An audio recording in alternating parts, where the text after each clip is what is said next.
Hey everyone, welcome to today's video. So let's start with a simple scenario today. Let's say your team is migrating from a monolithic application to a microservice based architecture. And as part of that journey, you start containerizing everything and eventually moving your workloads to Kubernetes. And after a few months of planning, testing, and migration work, the migration is now finally complete. Everyone is happy. The project is considered to be a huge success. But then 6 months later, you start noticing few things which you didn't imagine. Now your infrastructure costs have gone up. Your operation have become more complicated. Your on-call engineers are spending more time troubleshooting issues. And when you look at the application itself, it is not eventually performing much better than before. Now, if this sounds familiar, then you are not alone. Because a few years ago, Amazon Prime Video shared a same story that caught the attention of every engineers across the industry. What happened? They had built a distributed system for a particular workload, but eventually they realized that the complexity was costing them more than the value they were getting out of it. So after simplifying the architecture, they reportedly reduced cost by 90%, which they used to receive before the migration. Now, before we go any further, just a disclaimer, this is not an anti-Kubernetes video. Kubernetes is a fantastic platform and it solves real problems. But the question is whether those are the problems which your team is actually facing today. Because I have seen many organizations adopt Kubernetes simply because it has become the industry standard, not because they sat down and evaluated whether they actually needed it or not. So in this video, I want to walk through a 6 simple question that every engineer team should ask before adopting Kubernetes. And by the end of this video, you will have a much better idea of whether Kubernetes is the right solution for your workload or whether it is just adding a complexity that you don't need right now. So without any further delay, let's jump into the video. Let me tell you how Kubernetes adoption usually starts in many companies. It is from my own personal experience after talking to many industry professionals. It actually starts not because a team sat down, looked at their workload, and decided Kubernetes was the best solution for their problem. But most of the time, what happens is it starts much more casually than getting into a more formal way. Maybe somebody attends a conference and somebody comes back saying that we should be running Kubernetes because everybody in the industry is doing that. Maybe a new architect or a new engineering director joins the company and says, this is how modern engineering teams are operating nowadays. Or maybe leadership reads an engineering blog or article from maybe Netflix, Spotify, or Uber, and they starts wondering why their team are not doing the same thing. And before anyone realizes it, the migration discussion has already started. But the interesting part is the question that nobody is asking. What problem are we actually trying to solve here? How much is this going to cost us? Do we have people even who can operate Kubernetes in production? Who is going to maintain it 6 months from now? Because those conversations usually happen after the migration event starts, not before it. And that is where many teams get into trouble. The thing is, Kubernetes is not just a deployment platform. The moment you adopt Kubernetes, you are also taking the responsibility for cluster management, networking, monitoring, security upgrades, patching, and on-call support. That's a huge responsibility. Now, here is something which I have seen personally with multiple times is many teams move to Kubernetes, but their workloads don't actually need it that level of infrastructure. They are running clusters, managing nodes, managing networking layers, and troubleshooting Kubernetes issues for applications that are not even using the most of the resources which they have provisioned. And I'm not telling you from my experience, industry data also points to it. I can give you an article about it, about the actual data. And there is one more problem to that is like if you are using something like EKS, AKS, or any managed Kubernetes platform, you are paying for the platform before your applications is even serving a single customer request. And I used to call this as a Kubernetes tax, not because Kubernetes is bad, but because complexity always comes with a cost. Somebody has to maintain it, somebody has to troubleshoot it, and somebody has to be on call when things are breaking.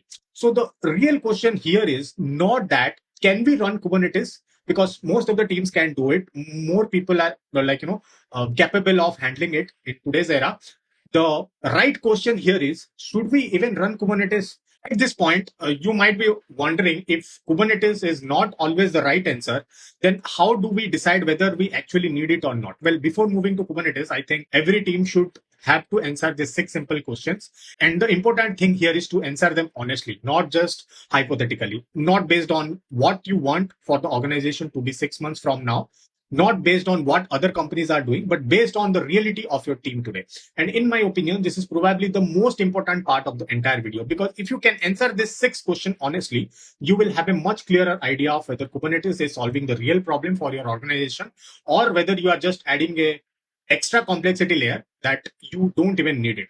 So let's go through one by one and understand or answer this question from our bottom of the heart, and we will understand whether we need Kubernetes for our application or not. First question is, does your team have the skills or not? That is a very important question. Because when I say, does your team actually have the skills to run Kubernetes in production or not, I don't mean whether somebody has completed a Kubernetes course or earned a certification. What I mean is, if something is breaking at midnight, can your team confidently troubleshoot it? Can they figure out why a pod is crashing? Can they identify whether the issue is with the application, or whether it is with networking, whether it is with storage, or within the cluster itself? Because there is a very big difference between learning Kubernetes in a lab environment and operating Kubernetes in real production.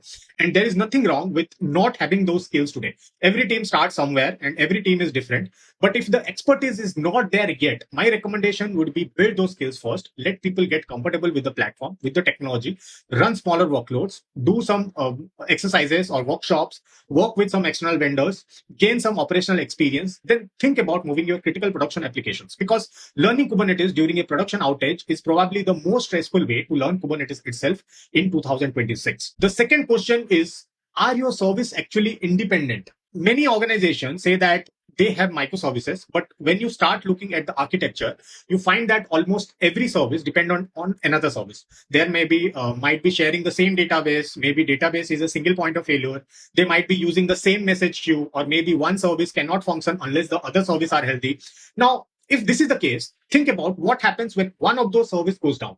So what will happen is suddenly multiple applications will start failing one by one, like a chain reaction. And at that point, you have not really created the independent service. You have just taken a monolithic application and distributed across multiple deployments. And this is what people often call a distributed monolithic, right? The problem here is that when you move a setup like this to Kubernetes, you get all the operational complexity of Kubernetes, but you are still dealing with the tight coupling of a monolithic, right? That the problem lies within your architecture itself. So before moving to Kubernetes, take a step back, ask yourself, can this service actually operate independently? Can they be deployed independently? Can they scale independently? Because if the answer is no, then Kubernetes may not solve the problem. You are just creating another problem without solving the actual ones. The third question is, can you actually see what is happening inside your system, or whether you have an observability system in place or not? And honestly, this is where many Kubernetes migrations start going wrong, because many teams, what they do is they spend months planning the migration. They start setting up the cluster, moving workloads, and then only after the migration is complete, then they start thinking about monitoring and observability. And in my opinion and in my experience, that is the wrong order. Because before moving to Kubernetes, you should already have a good visibility, or you should have a good observability pipeline into your application. You should know what is slow, you should know what is failing, you should know where the requests are going, and you should have a good understanding of what causing the errors when something is breaking. Because once you move to Kubernetes, troubleshooting not get easy, but it goes into more complexity more. Now, instead of looking at a fewer servers, you will be dealing with pods, deployment services, ingress controllers, potentially like hundreds of containers, right? So that is what Kubernetes gives us. And now the environment becomes much more dynamic and complex to manage. So if the observability is a challenge at this moment, then Kubernetes is not going to magically solve all that problem. In fact, it will probably expose that problem even more bigger. And that is why always the teams, I tell, get your monitoring, logging, observability foundations right before thinking about Kubernetes. The fourth question is the team capacity. Who runs this after the launch, right? So after the migration, we need to understand, or we need to answer, who is actually going to own the Kubernetes cluster. Think about it like your migration has completed, the project is marked as successful, everyone moves to another initiative or another project or another product development, but Kubernetes is still there. Somebody has to handle upgrades, somebody has to patch the nodes, somebody has to manage the certificates, and somebody has to make sure backups are working, and somebody has to respond whenever the cluster starts behaving unexpectedly. Because Kubernetes is not something that you deploy once and forget about it. It is a platform that requires ongoing maintenance. And this is where I see many teams struggle. Because whenever I ask someone who is going to own the cluster, and the answer is open something like the application team will manage it, or the platform team will manage it, or simply they say that we will figure it out later. Let the product get launched and let the architecture be established. And honestly, that is usually a warning sign, because some engineers who are busy building features and delivering projects now also they need time for cluster operation. And trust me, it is not a simple job. It is a heavy task and heavy lifting. Actual skilled team or actual skilled engineers required for that particular work. So before adopting Kubernetes, make sure that ownership model is clearly defined, because if nobody owns the platform, eventually the platform becomes everybody's problem. The fifth question is the downtime cost. What does the failure really cost? Well, let's say if an internal dashboard goes down for 5 minutes, maybe it is not a huge issue. People can grab a coffee, go for lunch, wait for a few minutes, continue walking. But if you are running a payment platform or a, let's say, e-commerce website or a customer facing service, 5 minutes of downtime can be a completely different story. It could mean loss of revenue, unhappy cost to customer, even damage to your reputation. And this is important because many times teams jump into Kubernetes thinking it will be automatically give them high availability, but high availability is not just about technology. It is also about people, process, monitoring, incident response, and operational discipline. The more critical your application is, the more operational maturity you need to support it. Before adopting Kubernetes, ask this question first. How does downtime actually will cost the business? How much SLO you can manage? How much burn net you can have? What is the operating model? Because the answer to that question should influence how much complexity you are willing to take and how much you are willing to invest in operating it properly. The final question is the traffic pattern. Do you actually need autoscaling? Now, this is an important question, which is very surprisingly nobody asks, because one of the biggest advantages of Kubernetes is its ability to automatically scale application based on demand. But before getting excited about that feature, does your workload really need it? Like, think about your application traffic. Just ask, like, does it change dramatically throughout the day? Is it like Hotstar, or is it like some streaming platform, or it may be some other architecture which dramatically shoot up the demand? And do you see sudden spikes that require additional capacity within minutes, or the traffic fairly predictable most of the time? Because if your workload is relatively stable, small, auto scaling may not provide as much as value you think. And that is where many teams make most of the mistake. They take all operational complexity of Kubernetes just to get that feature that rarely they use. Now, don't get me wrong, autoscaling is incredibly useful for the right workloads. But if your application even does not have that requirement, then why you even need that in place? Whenever the Kubernetes migration is done, applications are running, everything looks good, then people realize that the operating platform is actually harder than they expected. And this is usually where AI enters to the conversation. Nowadays, everywhere it is happening. Today, everywhere you look, any video on YouTube, every discussion on Twitter or LinkedIn, wherever it is, somebody is talking about AIOps, like some product, AI for incident management, AI for root cause analysis, AI agents that can investigate issues, AI agents that can fix production problems automatically. And honestly, some of this stuff is pretty impressive and pretty advanced. And I personally use a lot, many of this tool every day. But I think a lot of teams are asking the wrong question.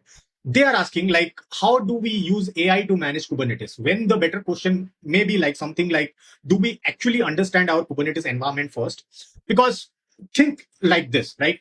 If an incident is happening today, can your team clearly explain what went wrong within few minutes?